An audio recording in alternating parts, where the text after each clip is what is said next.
también trabajaban mucho y sin la comida era por la tarde, era un pedazo de pan y a veces había un poco de margarina. Lo peor que era, porque el clima para los que vienen de Grecia es como porque allá en Polonia había mucho frío y también que no teníamos comida y entonces se morían mucha gente. You just heard the testimony of a survivor of Auschwitz, the largest and most terrible concentration camp of Nazi Germany. Over 1 million people deemed inferior by their captors were killed in this place. Those who weren't immediately sent to the gas chambers were forced to work in brutal conditions, and many of them soon succumbed to death. At the whim of the guards, your life could end in an instant. Living here meant constant suffering, being a victim not only of your captors but also of hunger, cold, exhaustion, and even other prisoners. Today, in this new episode of Military History, we will tell you what a typical day was like in the life of a prisoner in Auschwitz. Auschwitz was the name of a complex of more than 40 concentration and extermination camps created by Nazi Germany and Poland in 1940, following the conquest of the country. While initially used solely for Polish prisoners of war, both military and political, it didn't take long for it to start housing other undesirables. Jews, Roma, and Soviets were transported to this place starting from 1941, when Nazi genocide practices began to accelerate. Auschwitz I was the first of these camps to be built on what had previously been Polish military barracks near the city of Krakow. At that time, the site consisted of 22 brick buildings, some of them 2 stories high. The first prisoner transport occurred in June 1940, bringing a little over 700 people. But as more individuals were brought in, several were forced to work on expanding the facilities. Nearly a year later, these inmates would number around 11,000. The construction of Auschwitz II, also known as Birkenau, began in October 1941. Previously, the camp could accommodate approximately 7,000 prisoners. However, Heinrich Himmler, commander of the SS, the Nazi paramilitary organization in charge of these camps, wanted to increase this number to 30,000. Prisoners were employed to carry out this expansion. They were forced to sleep in the barracks as they were being built. So many died from hypothermia due to the lack of roofs until completion. Others succumbed to extreme exhaustion or hunger. Once operational, Birkenau was primarily used as an extermination camp, with 4 chambers for this purpose. Auschwitz III, or Monowitz, was the last camp built. It was mainly designated for forced labor. Synthetic rubber manufacturing for the company IG Farben was often carried out there. The terrible working conditions meant prisoners died very often, so they had to be constantly replaced. But beyond their ultimate destinations, what was life like for a person in Auschwitz? The first thing a prisoner brought to this terrible place could see was the sign at its entrance, which read, "Work will set you free." Its victims soon understood that this was simply a lie. Some of them, the weakest, elderly, and children, were immediately selected for death upon arrival and sent to the gas chambers. Those deemed fit for forced labor were immediately shaved and given an identification number tattooed on them. There was no room for their own names here. Additionally, all their belongings had to be handed over to the officers. Men were given striped suits, and women were given work dresses. Each person received a pair of shoes, which may or may not have been the correct size. These were the only items of clothing they would have throughout their time there. The barracks where they lived were originally built to accommodate around 700 people each, but in reality, approximately 1,200 prisoners were crowded into them. Initially, they didn't even have beds. They slept on straw mattresses on the hard wooden floor. The houses were so overcrowded that one could only sleep on their side. From 1941, triple bunk beds began to be used, but they continued to be occupied by more people than ideal. As for heating, their only source of warmth was a coal stove, completely insufficient for the winters. At 4:30 in the morning, the workday began. Breakfast consisted of a crude imitation of coffee or tea and nothing more. Then, people formed a line outside the barracks, where they were counted by the SS guards. For any oddity, if someone took too long, or if the numbers didn't add up to the expected total. This process was prolonged, even in extreme winter temperatures or during torrential rains. Some prisoners died during these harrowing moments, and the roll call was further lengthened. Finally, they were ordered to their respective jobs and forced to march, while orchestras formed by other prisoners played pieces of cheerful music. Any mundane moment could be transformed by Nazi cruelty into an occasion to torment its victims. Let's hear a survivor's testimony. We had to put our hands straight up on the other person's shoulders. And if you as much as moved a muscle, the SS came and she gave you with a baton over your face, over your feet, wherever it was handy. And that was happening twice a day. Many of the detainees were employed to manufacture products for the war, such as vehicle parts. Others worked in the kitchens or in cleaning detachments. They were also used for the construction and expansion of the Auschwitz camps themselves, or in coal mines and quarries outside the camp. Many private companies took advantage of this situation, paying the German government for access to what was essentially slave labor. Within Auschwitz, some women were employed in warehouses, where they sorted through the belongings of the prisoners and separated those with any value. These items were appropriated by German officers and often served as gifts for their wives and mistresses. The prisoners referred to these warehouses as Canada, as they saw Canada as a place of great wealth. Later, the nickname was adopted by the guards. According to later testimonies, it was not uncommon to hear Nazi women ironically declare that their new fur coat, for example, came from Canada. The workday was generally 11 hours long, although it could be extended. Needless to say, the conditions in which the captives worked were inhumane. The guards closely monitored their performance. The slightest mistake could be punished, and the penalty could range from being deprived of food to summary execution. Lunch breaks were usually an hour long, but they could be shortened or extended depending on the time of year. The food was disgusting and highly unnutritious. It typically consisted of a liter of potato soup, ground grains, and rye flour. Most new prisoners couldn't stomach this unhealthy mixture and became even weaker for the rest of the workday. Here, we can hear a prisoner recounting the extreme hunger experienced in the camp. Of course, once hunger became a predominant state of mind, the only thing you could think of was how to secure food, because food meant life meant survival.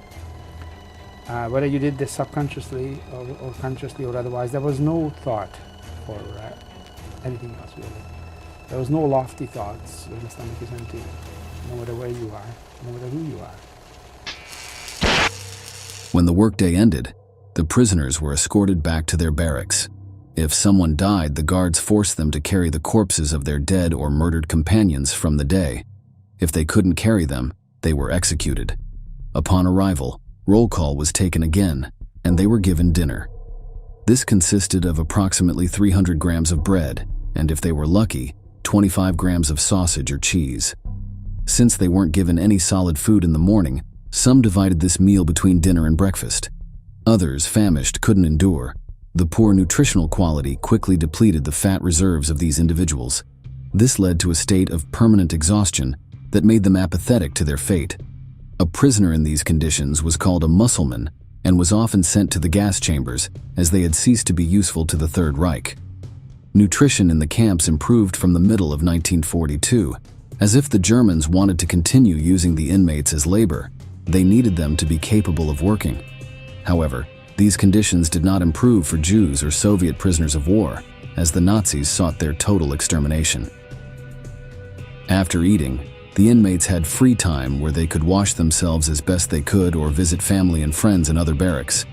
But the supposed leisure time never lasted long enough. At 9 in the evening, an alarm would sound, calling for total silence from the prisoners. Sundays were days off from work. These days were used by the captives to cut their hair and shave, mend or wash their clothes, or tidy up their living quarters. They could even attend concerts by the camp orchestra, which was a striking practice. For many researchers, this was simply another way for the Nazis to flaunt their absolute power. They claimed that the guards found amusement in the contrast between the cheerful music and the ruthless experiences suffered by the inmates in this camp. While some managed to escape from Auschwitz, the reality was that this was an almost impossible feat to accomplish. Electric barbed wire fences completely surrounded the camps. In addition, constant patrols of guards closely watched the captives. Others were stationed in the watchtowers scattered throughout the area. These soldiers were armed with machine guns, and the slightest real or imagined provocation could result in a punishment, often deadly. But the captives didn't only have to worry about the Nazis. Some prisoners, those with higher authority among their peers or the most cruel ones, were tasked with supervising their fellow inmates. In exchange for this work, they received favors from the Germans, such as better food portions, cigarettes, or alcohol. Some of these capos, as they were called, sought to improve the conditions of the other prisoners, but others emulated their captors in their use of abuse. Sometimes they were even given the opportunity to punish them with death. Let's listen to a survivor talking about this. אני בהתחלה שהגעתי, אז תכף שאלת את הכבוי, מתי יש ביקור הורים, מתי אני יכולה לבקר, מתי אני יכולה לפגוש. אז אמרתי, במחנה כזה. אני הייתי חדשה, אני יודעת איזה מחנה, היו שם כמה מחנות, אני הייתי והיה צא, והיה עוד אחד. אז אחרי יומיים חזרתי אל פחות או יותר על אותו שאלה. ואחרי 3 ימים, 4 ימים או 5 ימים, אנחנו ראינו מהמחנה שלנו, איפה שגרנו, ערובה ענקית שיוצא מזה להבות, לא עשן, להבות. אז היא אומרת לי, את רואה שם? שם נשרפו כולם. שם נשרפה אמא שלך ואחים שלך. These capos were intoxicated with the power granted to them in a place so devoid of it. They also felt that by behaving like the Nazis, they would gain their favor and ensure their survival. Thus, people who had been imprisoned for the same reasons as their peers became tormentors, sometimes even more cruel than the actual guards. Executions were an everyday occurrence, to the extent that prisoners were no longer surprised when the person next to them was shot for any arbitrary reason. Others, on the other hand, were systematically murdered in the gas chambers. By the end of 1942, procedures for the final solution, as the Nazis called the genocide of Jews, Slavs, and anyone deemed inferior, began to accelerate. This led to a large number of prisoners from other regions of Europe being transported to Auschwitz for execution in the gas chambers. To keep the victims calm, they were told to undress for a disinfection process, but once they were all inside, they were locked in and the gas was activated. By the summer of 1944, approximately 20,000 people were being murdered in this way every day. Many of them, around 900,000 in total, weren't even registered with a serial number. They were taken straight to the chambers upon arrival and executed there. While the Germans activated the gas, other prisoners were responsible for manual labor. For example, they removed the bodies after the killings or cleaned the chambers. These groups were called Sonderkommandos, which means special squads. Being first-hand witnesses to the Nazis' genocidal activities, these individuals were kept apart. Sometimes they had access to the belongings that prisoners had kept hidden or acquired through smuggling before their deaths. These belongings were often exchanged with the guards for other necessities. However, the life expectancy of the Sonderkommandos was very short, as they were regularly executed and replaced. Of those who were in Auschwitz, barely 100 survived until the end of the war. We can hear a member of these squads speaking about their tasks next. So, when they would open the doors of the gas chamber, whose job was it to take the bodies out? Well, they give us some canes. You reverse the cane, put it in there, and you drag them out, because when the gas, they get very very tight, and it takes a lot of force to be able to drag the bodies from the gas chambers, you know, to put it in the elevator going on the second floor, and then, you know, in stretchers and in the oven. There were enough people there to move. But there were other destinations equal, or even more cruel, than the gas chambers where prisoners could be taken. In Block 10 of Auschwitz, German doctors carried out experiments on inmates. Some of these included administering high doses of X-rays to female patients to test their effectiveness as a sterilizer, or injecting them with chemicals with the intention of closing their uteruses. Bayer, the well-known pharmaceutical company, paid the director of the field for the use of 150 women to experiment with an anesthetic. They all died in the tests, but this was not enough, as they quickly ordered 150 more. The infamous Nazi doctor Joseph Mengele also performed much of his experiments on this block. Obsessed with twin brothers, people with dwarfism and hereditary diseases, Mengele accommodated his patients, mostly children, in separate barracks. He and his assistants took measurements, photographs, and performed a large number of medical tests. These practices always ended with the death and subsequent dissection of the prisoners. While the sadism of these trials escapes today's video, its severity cannot be diminished.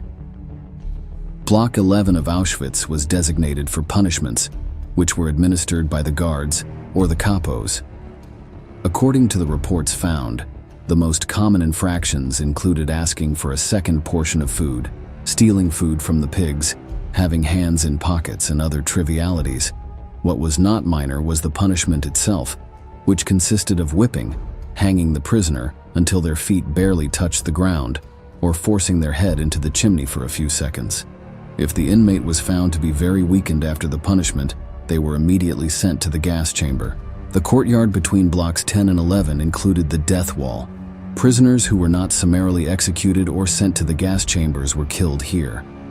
Most were Poles and Soviets, who were shot in the back of the neck. According to Rudolf Höss, the director of Auschwitz until 1943, orders for executions came constantly. Many of those sentenced to death were in poor health due to months of confinement and could barely stand. Yet their last words in many cases were, "Long live freedom." The last selection of prisoners for the gas chambers took place in October 1944. By then, the Soviet Red Army was approaching Poland, and the Nazis wanted to erase the traces of their brutal crimes against humanity. In November, Himmler ordered the destruction of the gas chambers and crematoria. But if the prisoners thought this meant the end of their suffering, they were gravely mistaken. The Germans had explicit orders not to let any of the captives fall into enemy hands. However, they couldn't simply execute them, as they still needed their labor now more than ever. For this reason, starting in January 1945, those held in Auschwitz were forcibly transferred to other camps inside the Reich, in Germany and Austria. Approximately 60,000 people, 2/3 of whom were Jews, were driven in these death marches. Much of these massive movements were on foot, so people had to face severe weather conditions. By then, it was winter in Poland, and the cold wreaked havoc on the weakened prisoners. Nazi guards would execute anyone unable to keep up with the march. It is estimated that a quarter of those transported died in this way. Let's hear from one of the survivors of the marches talk about her horrendous experience. Venimos de la fábrica y nos cogieron cinco, íbamos a ir a pie, con la nieve, sin pan, sin nadie. Había gente que no se querían morir, caminaban y se caían, y se levantaban, y caminaban y caían, no se querían morir. Nos dejaron en la frontera y nos pusieron en trenes abiertos. Comíamos la nieve, más del 50% de deportados se murieron así. The Soviets liberated Auschwitz at the end of January.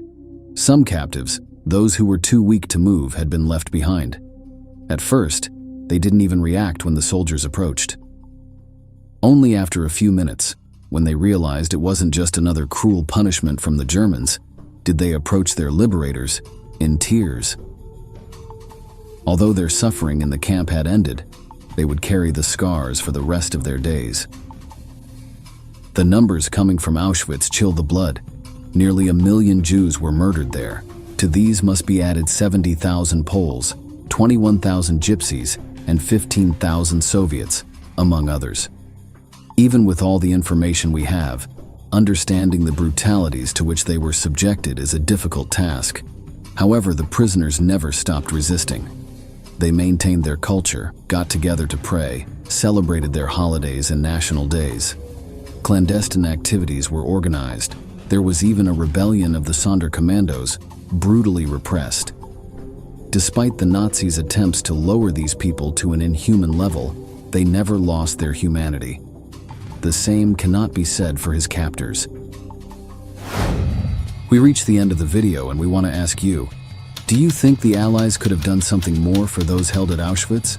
Leave us your answer in the comments box below, and don't forget to subscribe to our channel to learn about many more military events that left their mark on history.